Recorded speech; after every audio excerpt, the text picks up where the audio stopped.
us before, and her presentations are always top rated. You see her at the national conferences quite often, and she's a sought after consultant in the industry, and we're super happy to have her here with us again. I'm going to pass off the baton to Melanie, and here we go. All right, so thank you so much, Rob. Are you able to see the PowerPoint here? We can see it. Okay, is it in slideshow format for you? No, it's in preview. Okay, so let's do it. How about that? We're still in preview mode.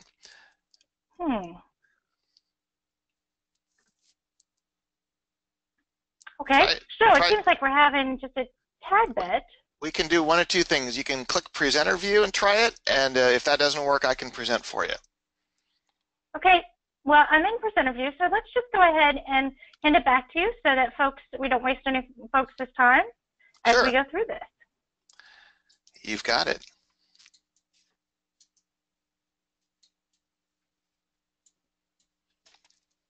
Take it away, Melanie. There we go. Thanks, guys.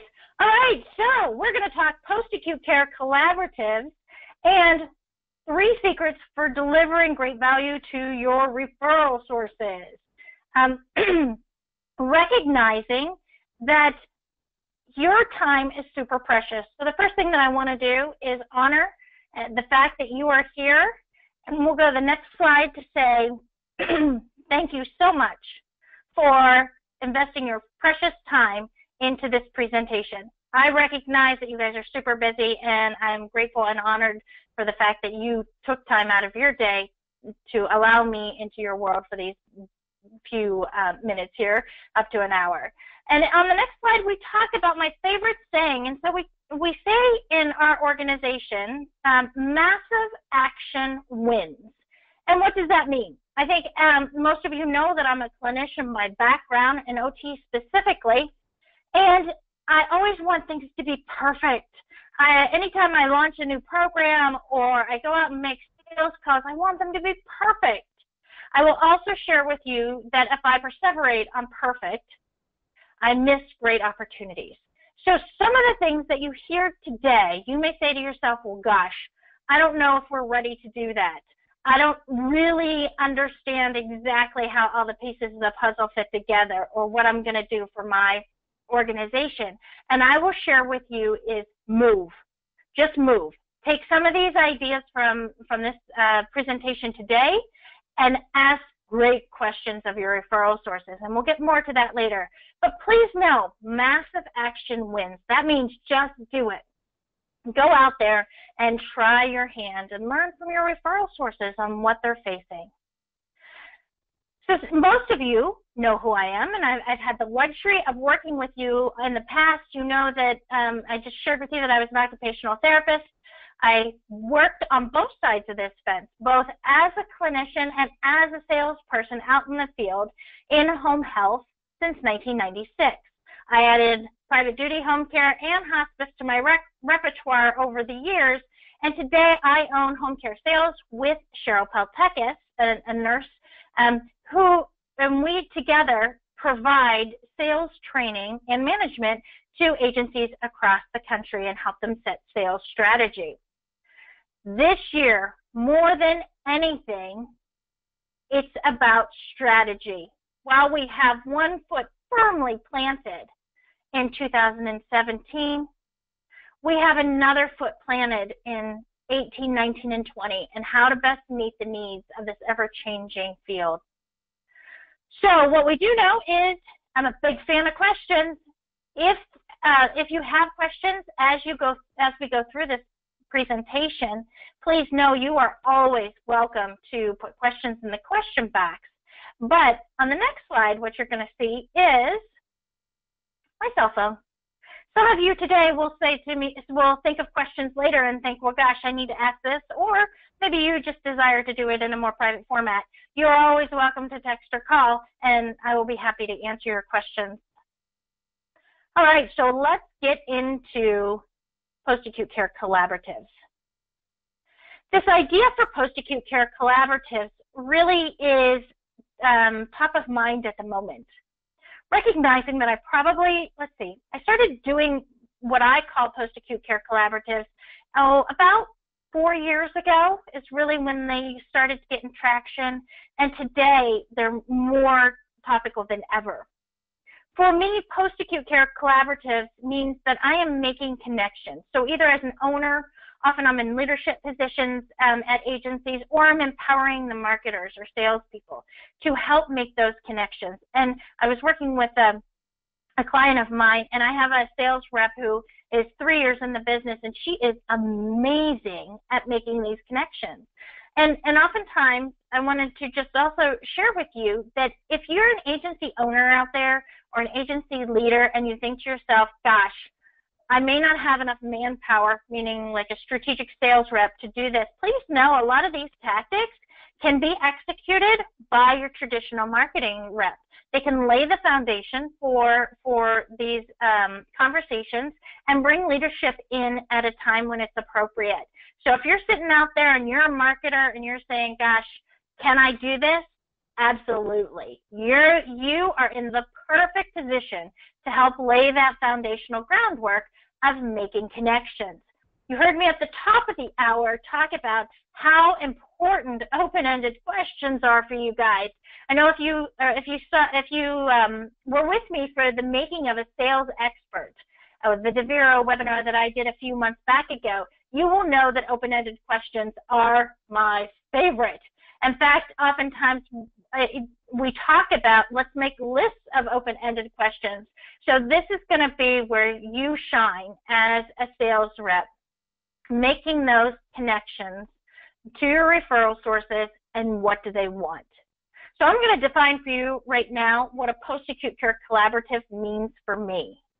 For me personally, it's about making connections with my referral sources, sometimes competitors, what we would traditionally think of as competitors, other home health, hospices, or private duty, and other post-acute care providers, and identifying how we can all work together in order to provide information back to the referral source that is meaningful to them.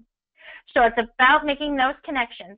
Your post-acute care collaborative could be simply your organization reporting back information that is meaningful to your referral source. And that's what we're going to talk about mostly today.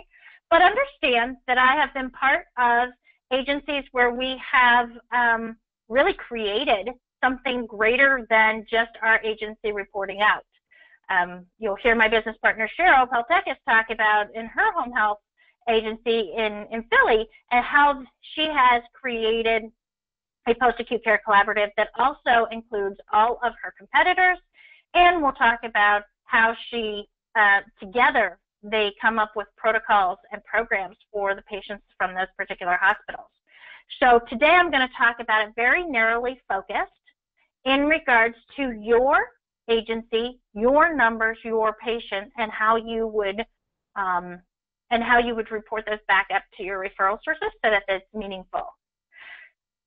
But just know, kind of keep in your back pocket, that post-acute collaborative can be much bigger, and they could include multiple agencies and or analogous industries such as hospice, home health, private duty, etc., DME. So it's about making connections. Let's go to the next slide and talk about where do we start. And where we start is at secret number 3. We're going to do a countdown here. What do customers really want? So right now I'm working with a team, I'm coaching them, and we are moving into that strategic design phase, which is step 5 of our sales process, and it moves into these post-acute care collaboratives. We're already serving our referral sources well. All of you are in this business because you want to help people and impact more patients' lives. The benefits of which we give to our families and co-create with our patients are amazing, and we know that, and we are doing that every day, and you're doing it really well. Now it's about turning and saying to our referral sources, what do they really want from us? It's taking us from that vendor status, which I hate. Every time somebody says I'm a vendor, I nearly cringe and just wrinkle up my nose. Taking us from that vendor status where we're just taking referrals and we're moving into this partnership. And everyone talks about how do we do that? What does that look like? And the person who knows best is your referral source. Your referral sources sort of know what they want. And you'll see on the next slide, what we know is that sometimes they don't know until you show it to them. So this morning I was on a coaching call with an owner of an agency, and she was at a large organization, a large facility, and she was talking about how the social workers quite didn't know what they wanted. So when we went in there and said, how could we serve you better? They didn't know exactly how we could do that. They were saying things like, you know, starting within 24 hours, all the things that we normally hear. And we're saying, no, let's talk about strategic alignment. What are your goals for your organization? What are some industry changes that, specifically payer changes, that are happening for you that's impacting how you're going to do business in 2018? It's going deeper. So it's asking those really good questions about what's important to them. Not just, yeah, sure, get that patient home. Of course, that's what we do every day. But I'm asking them, what are their goals? What are their strategic goals? How are they going to be judged? How are they being judged now? And what does 2018 look like? You guys are in the perfect time of year to have these conversations. It's amazing what you will find out if you just ask. Ask good open-ended questions that get them to go beyond that traditional home health, hospice, private duty model where they're giving us patients and we're serving them well. Your job, in fact, your mission as a sales rep, leader, or owner is to figure out how we can be in more alignment, business alignment, with your referral sources. And good questions are the beginning. Now, I'm going to share with you some things that I've learned over the past 4 years that are pretty universal. And that's what this slide is about here. It's talking about if they don't know, and sometimes it doesn't get pushed down to the social worker or case manager level the way that you desire. And it's often a very good suggestion or recommendation of mine to include leadership at their level too. Is that the director of case management? Is it the administrator, the SNF? Who else could you include or query or survey to gain more information about what it would look like to be a trusted partner, not just a quote-unquote vendor? So let me show you some of the things that we've done, simple things, that have made a big difference in the world of our referral sources. If we go to the next slide. Okay, so I'm going to share with you this. Oftentimes, you need to understand what data you can get out of your EMR. I know I'm on the Big DeVero webinar, so look to your EMR to what can you access readily, because sometimes what they want is easy, but what they need is hard, meaning can you gain information by diagnosis, readmissions by diagnosis, appropriate length of stay, whatever it is that your referral sources are going to request. I would like to first make the recommendation that you go to your leadership and say, can we get some of this data that I'm about to present to you from our EMR? How hard or how easy is this? And you'll see in a couple slides here in a minute, I'll share with you some stories on how it could be easy or hard, right? So set yourself up for success. Next slide, please. All right, so what do they want? My grandfather always said, at the bottom of every problem, it's about communication, Mel. And this same owner I was on the phone with this morning coaching, the thing that she told me she used to be a VP of a large hospital system, had owned and has owned an agency for a number of years, was a consultant in the Medicare world for a number of years too, and now we're working together on her strategic plan for her agency. And she said to me, Mel, I was just in this organization, this large inpatient organization, and the thing they said to me still to this day is communication. They refer patients to the big black hole, and they don't know what happens to them. Do they get served? Do they not get served? How are they doing? All those good things that you and I take for granted. We recognize that communication is key, and that comes in the form of referrals. When we get referrals, what do we do with them? Do we go back and thank them? For those of you who go through our sales process, you know that that's step 3 in our win, going back and thanking the referral source and asking for another patient. Admissions. How many of these referrals get admitted? Do you share that back with your referral source on a monthly or quarterly basis? A weekly basis? I have a sales rep that I work with right now. She's a regional rep, but regional manager, I should say.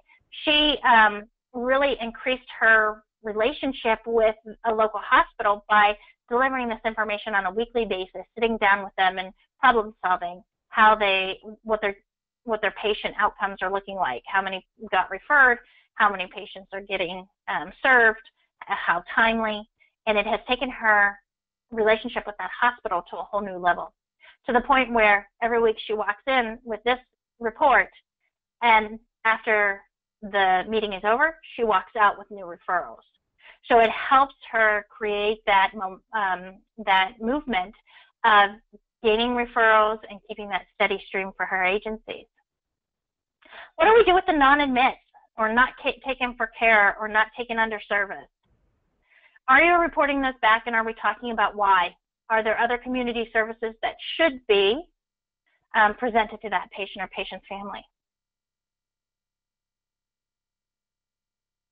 Time to start to care. This is becoming more and more and more important. I think oftentimes I'm working with an agency right this second, and there's a 24-hour guarantee on seeing their patients. That's what they've committed to these referral sources on their high-value referral sources or partner referral sources. So recognizing if you have a gift of starting patients quickly or clients quickly, then are you sharing that with your referral sources? And any readmissions within 30 days. While we hate it and we try everything possible we can to keep them out of the hospital, are we sharing any readmissions and problem solving around those particular patients? Were there any other community resources that we could have suggested, or the referral source could have suggested to support this patient better? So communication is really the key to success in a post-acute care collaborative. You'll see on another form here in a little bit, I've had the opportunity to work with an agency in which we had to report out patients by diagnosis. Of course, the big one, obviously, that are targeted for the hospital readmission reduction program was top of their list, but also they had some other targets that they were looking for. So if you could just kind of take this slide and screen capture it if you're out there today, this is these are the key areas that I would go back to your leadership and say, can we get these? Can we get these by referral source? And can we do this without a whole lot of hassle? Oftentimes your EMR can do this for you, or you have a software system sitting on top of it, like SHP, maybe, that could help you gather this data. But data is the key, and you'll see in the next slide, you already kind of got a sneak peek of it. It's about tracking. So what are they tracking? Secret number 2 is tracking. Now you know, now you're thinking, okay, we kind of know what we think they might want. You're going to ask good questions to confirm that. And I wouldn't necessarily go in there and say, hey, do you want to see how many referrals we got, or how many admissions we got, and what that looks like, and what percentage converted? No, I would just say take those areas or those fields, put them in your back pocket. Know that's what most people are wanting, at least in my experience, when I go in to do a post-acute care collaborative. But do please continue to ask good open-ended questions, because something might be a hot button for them that has nothing to do with the data that I just shared with you or the fields that I just shared with you. It could be a completely different criteria. So please know, good open-ended questions will always beat my pre-programmed ideas, but it is nice to have something in your back pocket that allows you to fall back if they aren't aware. I would also like to just share one more thing before we move forward. Remind yourself, if you're working at a social worker level or kind of the end user referral level, so whomever is giving you the referral themselves, know that they may not always be in the know of what the goals are for that department or organization. So if you start having these conversations and they look at you like the old RCA dog, remember that RCA dog with like the little ear crinked and his little head got tilt?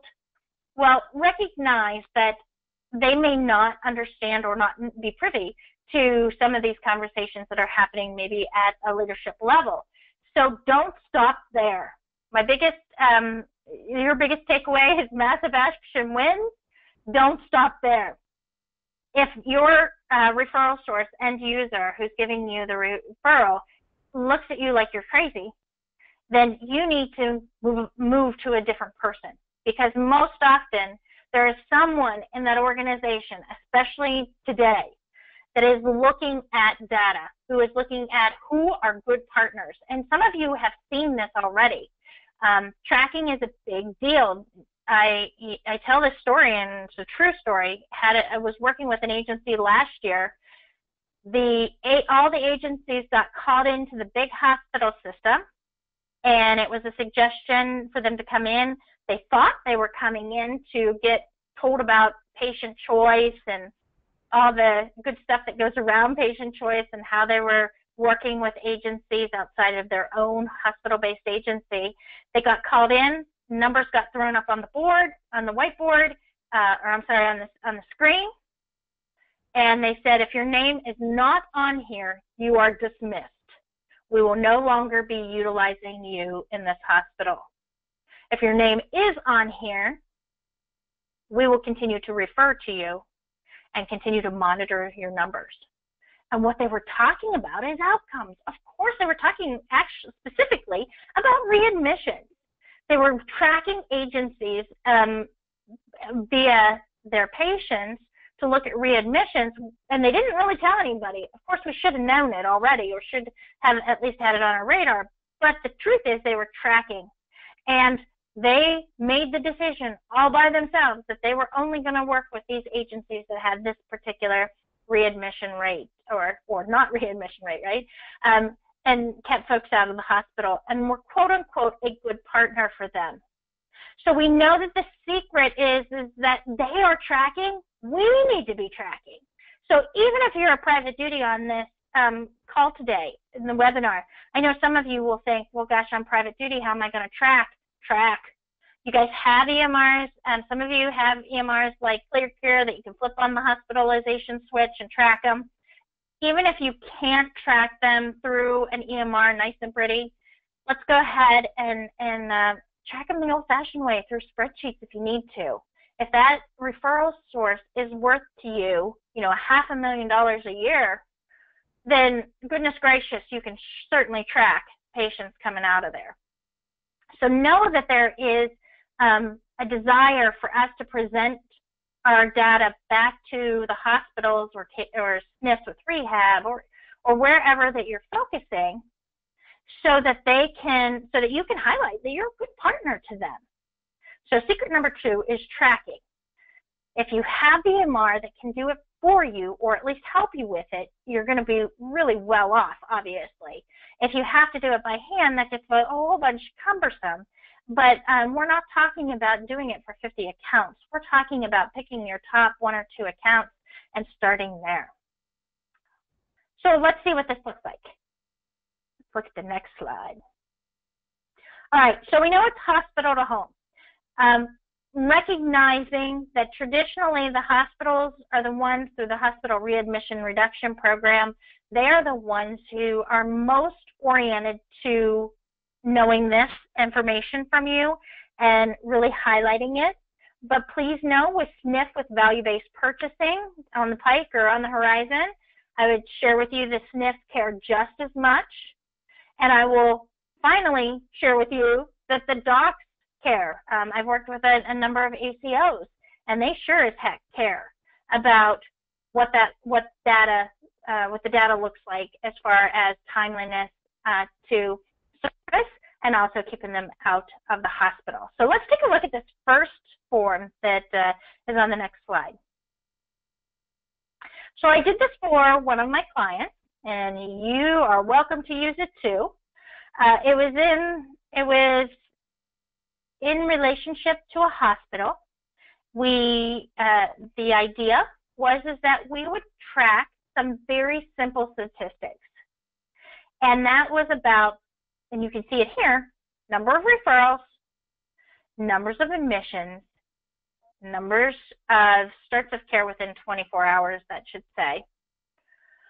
And then underneath it, hospitalizations, so who readmitted. Now, these are 4 pieces of data. Now, we did start within 24 hours because this particular agency I was working for at the time really was very prideful about the fact that they could get out there within 24 hours, and in fact did. So this is something that we highlighted because we felt like it was a competitive advantage for us. So you can see here that this is a simple form. It's not super complicated. We put a little executive summary in there, and that was really to highlight some of the good things that we did out in the community, if any, with our patients or for them on behalf of the agency, participate in any of the hospital initiatives, etc. So this is my basic version of a post-acute care collaborative report. And, some of you may be sitting there thinking, gosh, that's pretty simple, Mo. Do they really want to see that? And I will share with you, yes. It gives your rep, if you're a rep, it gives you a valid business reason once a month or once a quarter to be in front of not only the case manager, social worker, you can include leadership where you are, and it allows, or DON, it allows you to have these conversations. I've had these conversations with the CNO of some huge hospital systems that I probably would never be able to get in front of, quite frankly, on a quarterly basis. But because we presented these statistics and said, would you like to see them? And she said yes, we get to sit down with her once a quarter and have that discussion, which is awesome, because then I get to also hear about what's going on at that hospital. What initiatives are they creating? And that's how we found out they were doing some patient choice initiatives. And I wanted to be part of that. How did we be part of that committee to discuss patient choice and be a community representative? So there's lots of ways that this can parlay into deeper relationships. So think about this as just the foundation, and I would highly recommend go simple first. So remember when I said at the beginning of this discussion, go to your leadership and say, what can we get out of your EMR pretty readily by referral source? Do that, because you want to craft a report or a foundation of a report or an outline of a report for your referral sources that you can get pretty readily. I recognize that there's going to be people meaning referral sources, who want more than this, and that's okay.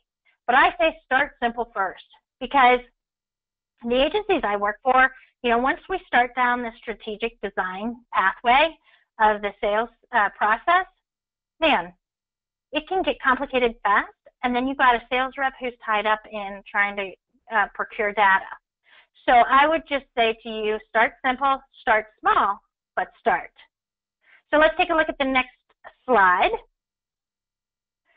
ACOs. Look at what my ACO wanted in this particular agency that I worked for. They were part of an ACO, and they asked, let's talk about data. Whew, okay. So now you can see, and for those of you who, if it's a little fuzzy, what you see is referrals, numbers of referrals admitted, right, starts of care, and initiated timely. Initiated timely for them was 24 hours, and number of refused or not located. Those were their categories. And you can kind of see below that, now all of a sudden they also ask for it by diagnosis. CHF, pneumonia, COPD, diabetes, joints.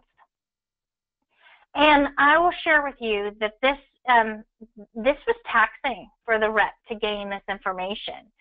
We did outsource it eventually to an office clerical person, but in the beginning when we were going through the data, this was a little more robust, what the ACO wanted. I will share with you, though, they had 2 home healths, 2 hospices in that ACO, and the agency that I work for was the only one that was consistently giving them this information. And because they were consistently giving them this information, they were they were a primary, meaning that they were called upon more often because they were giving back the information. The other agencies struggled really hard to get this information in a timely manner back to the powers that be at the ACO, and so they were not as they were looked on, a little differently. So you can create favoritism and or primary position by continuing to give folks data. And then, if you'll see the next slide, because this was an ACO and they really wanted to target their physicians to quite frankly use home health more appropriately, they wanted to know who was sending the patients, number of referrals, and the types of diagnoses, because they were doing big education pushes on when is it appropriate for home health. So recognize that there are many ways for you to participate in sharing the data with the referral source. My highest recommendation to you is start simple. Anything that you can get out of your EMR, please do, because it is going to save you a lot of time. All right, next slide. All right, most of you are participating in some type of transitional care.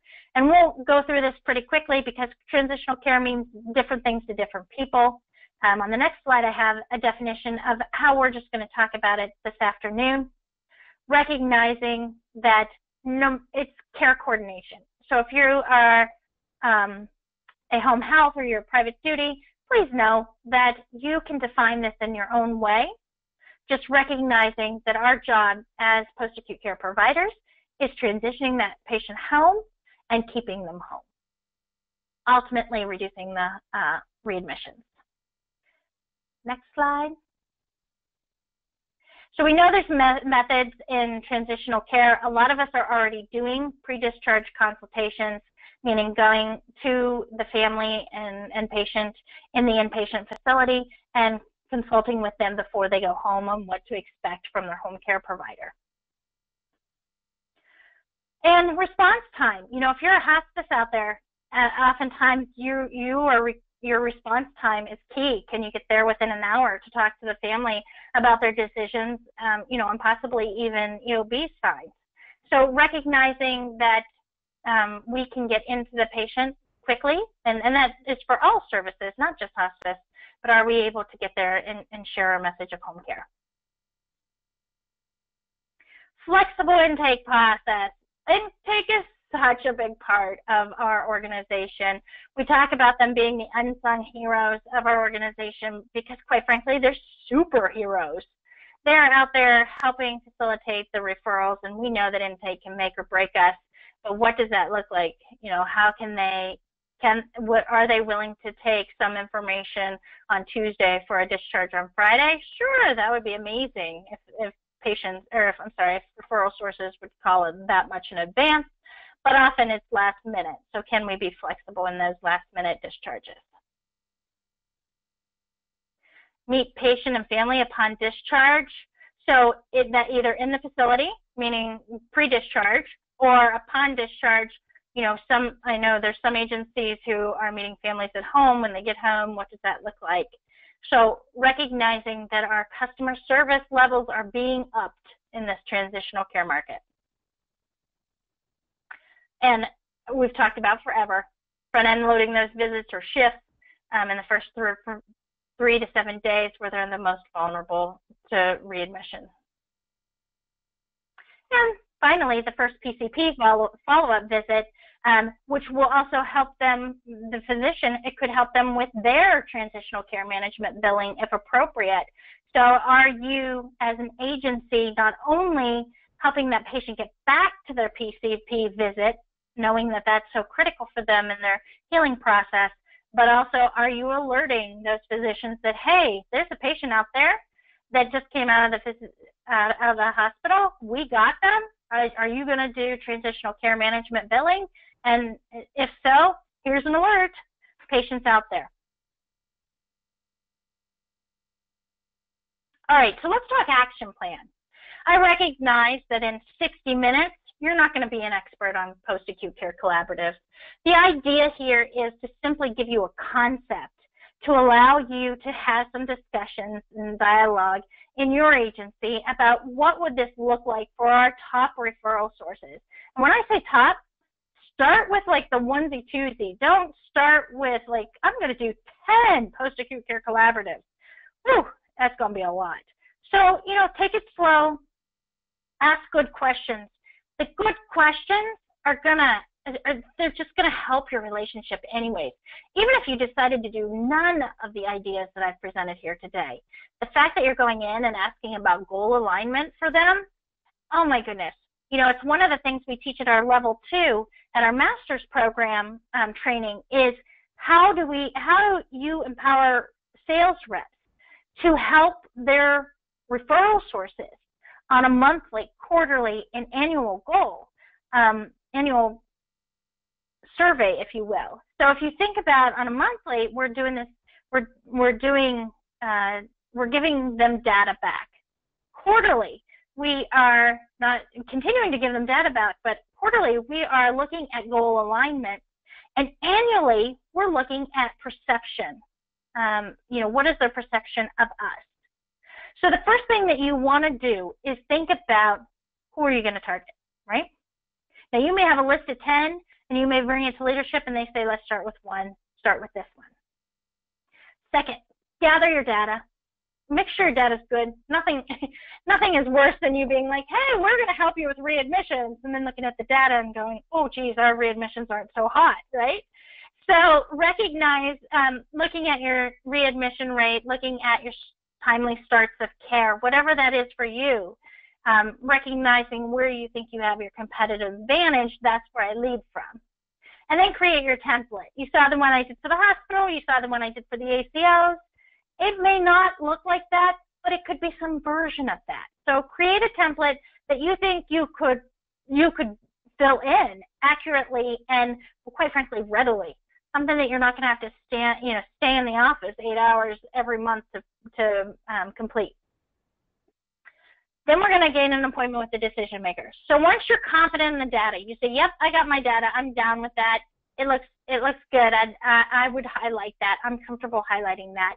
And you create your template and say, you know what, I think this is something that we could share with them if they're looking for additional data. Then I go out and gain the appointment with the decision makers. That could be your traditional referral sources. That could also be leadership. If I can get leadership, man, do I do it, right? Meaning if I can get the administrator of the SNF and the social worker in the same little boardroom to have this discussion, yay. That just means that I can continue to help, kind of to get both sides of the picture, both at the ground level, but then also what are they from corporate or from their management company, what are they looking at? How are they looking to serve their patients in the next year as we move forward? Start discussions and expectations. Nothing kills a deal quicker than not meeting expectations. And so say straight out, what are your expectations of fill in the blank, a home health company, hospice company, whatever. What are you looking for in data coming back to you? How can we better serve you? And allow them to elaborate, because you may not be able to meet their expectations, but you need to know that on the front end, because as you know, if you know it on the front end, you can either modify the expectations or just tell them straight out, can't do it. We'll work on it, we'll work towards it, but today we're just not in a position to be able to meet that expectation. And pilot a program. I like pilot programs because they allow you the opportunity to continue that feedback loop and perfect it. You heard me at the top of the hour say massive action wins. Massive action wins, but of course we desire to perfect it. So we desire to get that feedback. By getting that feedback, modifying our systems in order to meet their expectations better, and then oftentimes including other people in the process. I first start with myself, get my data good, right? Get my house good, and then bring in other people, other analogous agencies like HME or hospice or home health or private duties, whomever is appropriate in the suite of post-acute care services. So recognizing that once that's successful, I just go find a new account and repeat. You can do this as an owner.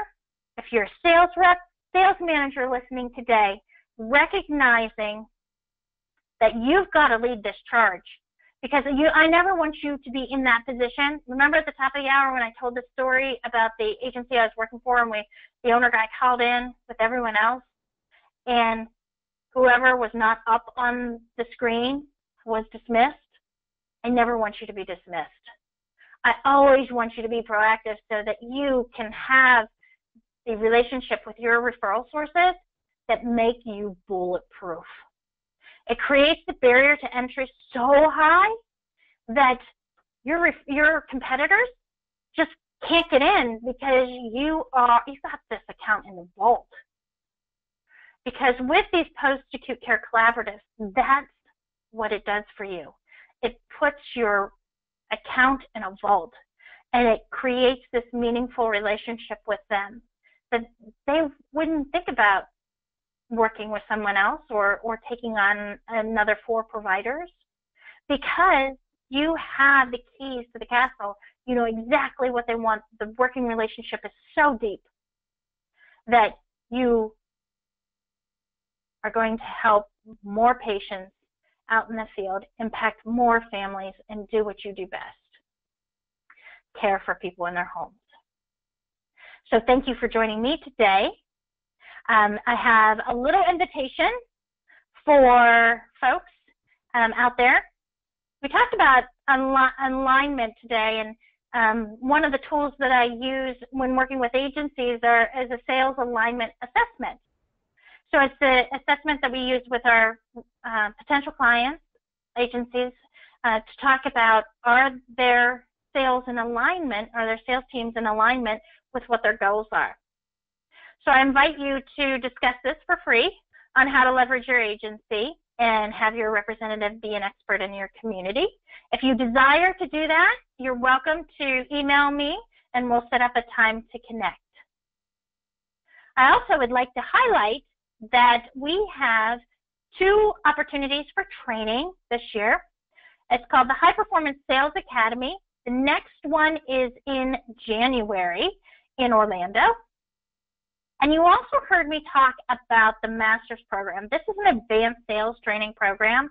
It is also in Orlando before the Sales Academy.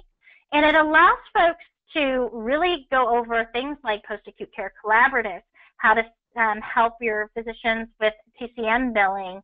It helps all the advanced sales tactics that we use to support our referral sources is taught in that level 2. Please know, if you go to our website right this second, that level 2 master's program is not on our website. We're in the middle of building that page.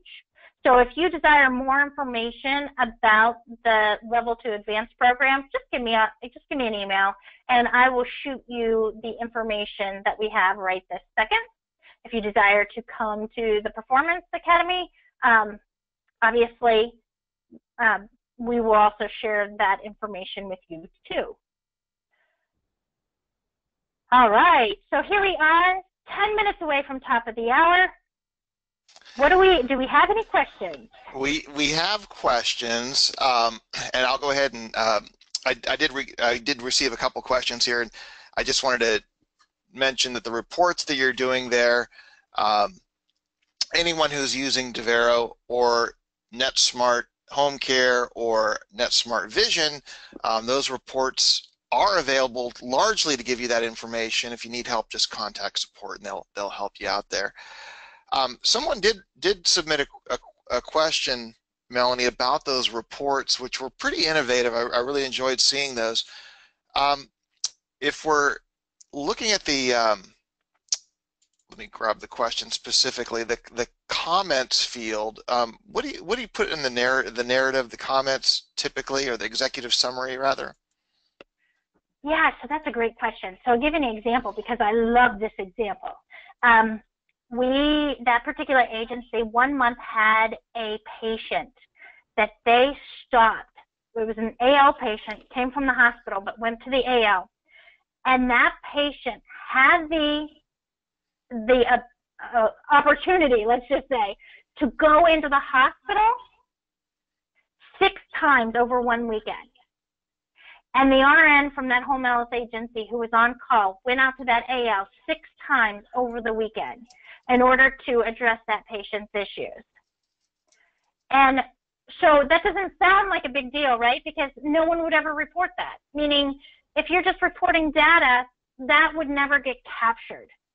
And so in that narrative, we put that in that narrative because I felt like that RN was a superhero.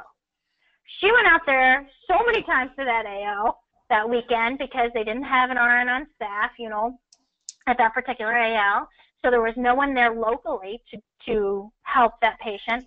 But that particular RN that I was agency did, and so we highlighted it. It was a narrative that we put in there that Mrs. Jones, you know, had exacerbations and was concerned about her health, and our RN went out to see them 6 times from the period of, you know, Friday to Sunday.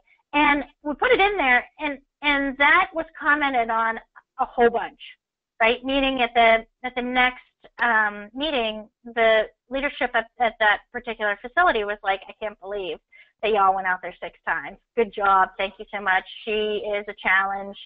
You know, we've seen her in here a lot. Thank you for basically saving her from coming back to the hospital. So we either highlight some, sorry, go ahead. No, that's, I was just going to say exactly what you're going to say. You're highlighting opportunities that quite often after the referrals handed off, they don't know what the agency has done, right? They have no visibility into opportunities where you've gone the extra mile or really worked to serve that patient, and now this provides a channel for that visibility. Agreed. And it could be also something, you know, say you won home health, I don't know, elite, right, in 2017 or 18. We will highlight awards there too, but mostly it's patient information or situations in which we felt like, you know, if we didn't highlight this, they wouldn't know it and they wouldn't know how awesome our staff is. And so it allows us that space. That's why I put it in there in the first place. They just wanted data originally, as you can imagine. They're like, just give us the data. And I thought our story of home health, hospice, and private duty, the things that you guys do every day are miracles.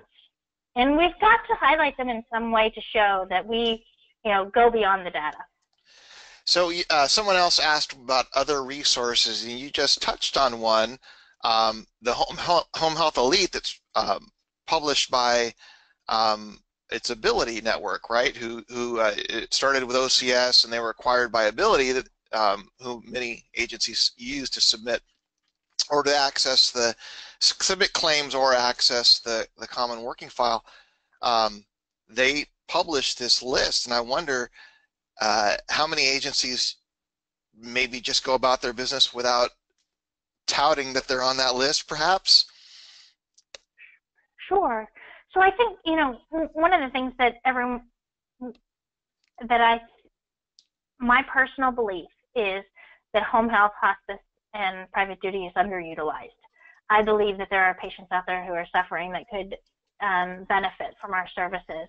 And it's up to us, it's up to the sales reps and the leadership to share what we do every day and the awards that we get and the things that we do in order to be able to create that social proof of why they should use us more, and why, appropriately, of course, but why should we be given the opportunity to impact more patients' lives. Mm-hmm. So, Melanie, you work with larger organizations, and we did a survey of home health providers out there, and what we kept hearing over and over from some of the smaller or regional providers is that they're getting squeezed out by larger providers, Mm-hmm. and they're having a hard time finding a seat at the table. And I think that what you're showing here provides some tools to build and solidify those relationships. But the larger organizations, are they already proactively doing this? Some of them are. Some of our large home health, and they keep getting larger every day, do have people who are dedicated to, strategic planning or working with ACOs. But I don't think that needs to stop. Cheryl and I work with a ton of proprietary home health agencies, hospices, and private duties. Some of them just one office, others of them regional players.